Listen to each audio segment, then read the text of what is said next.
Grazia and Serki have this lovely conversation where she gives him a flower, despite his slight protests, and it doesn't wither, much to his shock.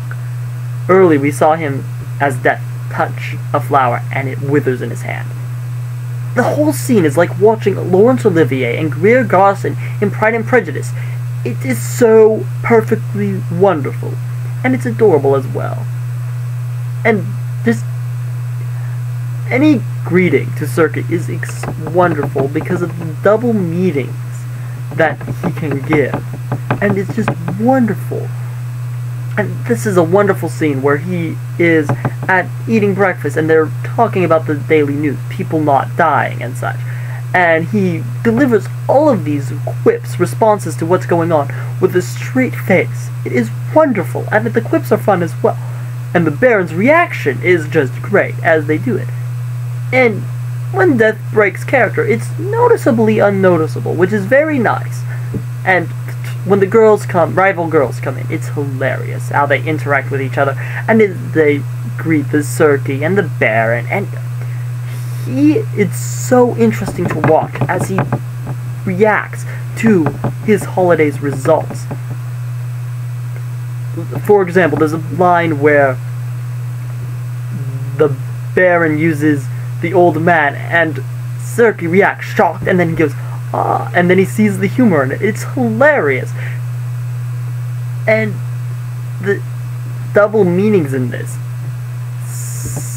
If Serki was more successful at the end, he could have been seen as a prophet.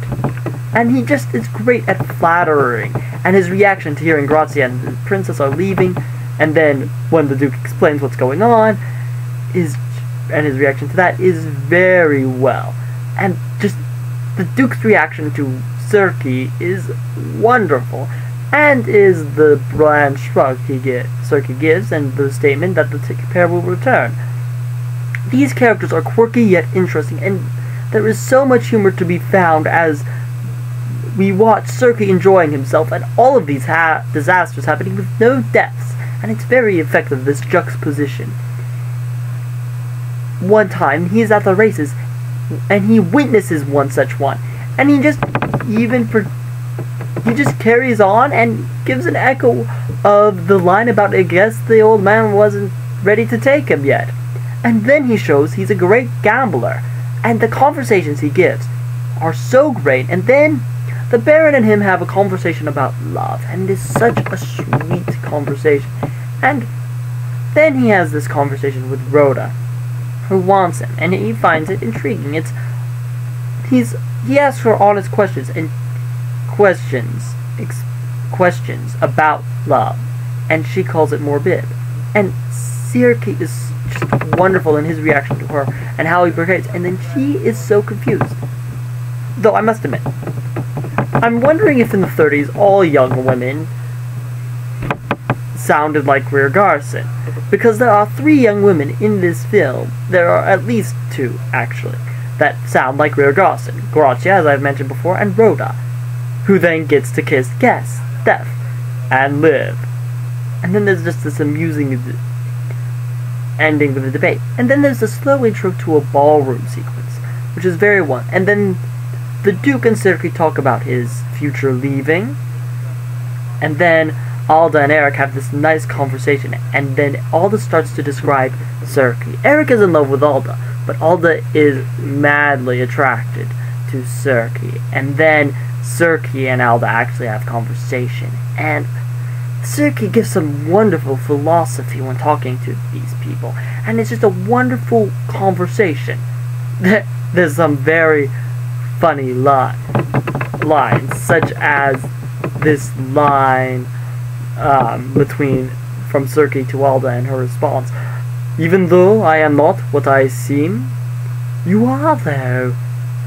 Isn't she in for a surprise? She thinks he's Prince Serki Alexandrovich, and he knows he's not. So he then tells the story about a merman, and sees her reaction, which was how the girl would respond. And I thought, oh really? So the girl would give her soul to him. She would take him. What if that merman was Death? And this scene is going to be very good as she begs him for a kiss.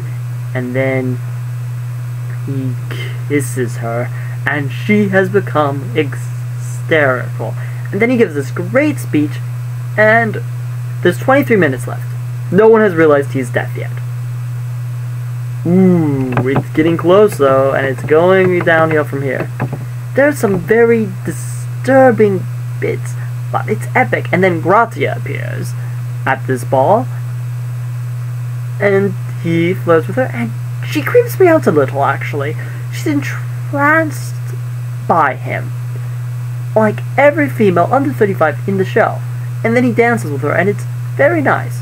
That has a form of remorse. It's very funny, though, that Grazia obviously tries to compliment him. It's also sophisticated. And then Corrado comes in, and it's dear overprotective Corrado. He is so overprotective, and he's so sweet. And then one of them, Corrado, I think, calls her a rare find. She's naive, brave, or insane. My thoughts are on the former, because she's a bit of an odd one. And she's so conflicted. She loves Corrado, but she also finds herself drawn towards something more, something grander. And then Circe and Grazia have a conversation, and they go for a walk. And the reaction is hilarious, especially when the Duke gets scared, and he gets really scared. The scene with Circe and Grazia is so cute as they fall in love with each other, and they just talk, and they realize how much they love each other. And he gives some wonderful, beautiful imagery as he is describing her and her beautifully. And it is such a sweet and amazing scene. It could be so tragic, and I am filled with suspense. And then Death appears in front of the rest. Grazia has not come in. Poor Death and poor Corrado both love Grazia. Both are loath to give her up.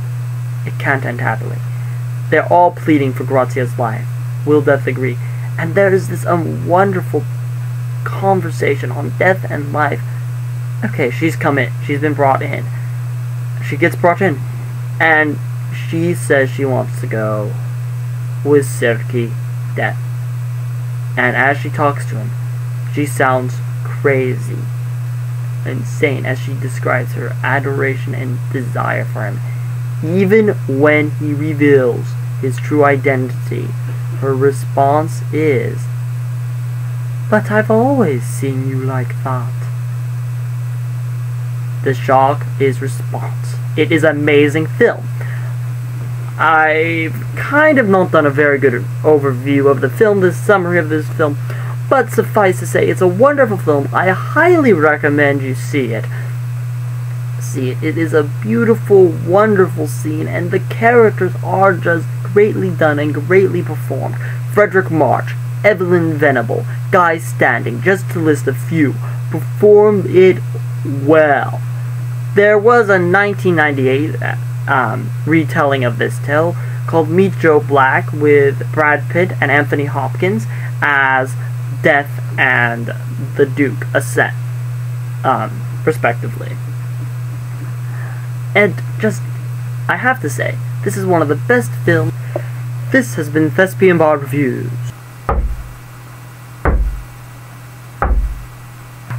Who is it?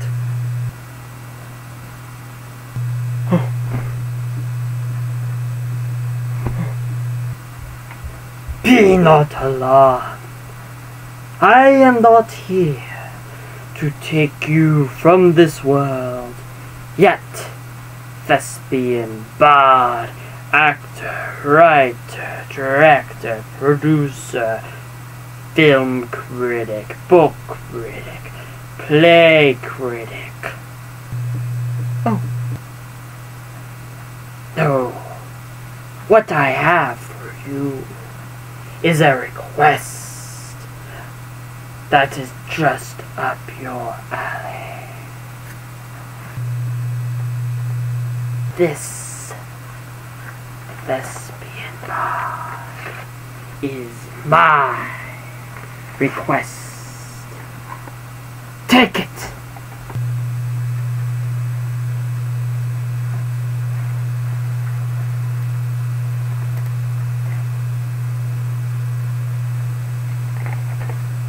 And heed it. Or else you will be finding yourself meeting your maker. Read it. Open it. Thank you. Excellent. I bid you a fond farewell. Good day.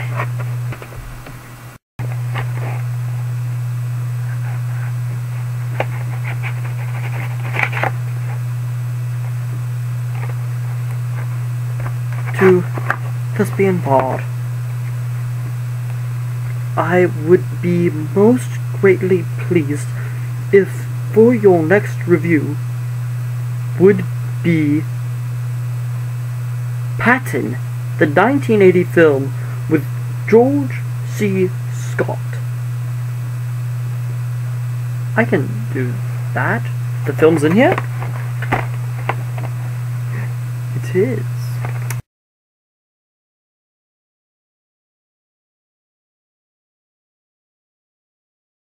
This has been Thespian Bard Reviews, signing out.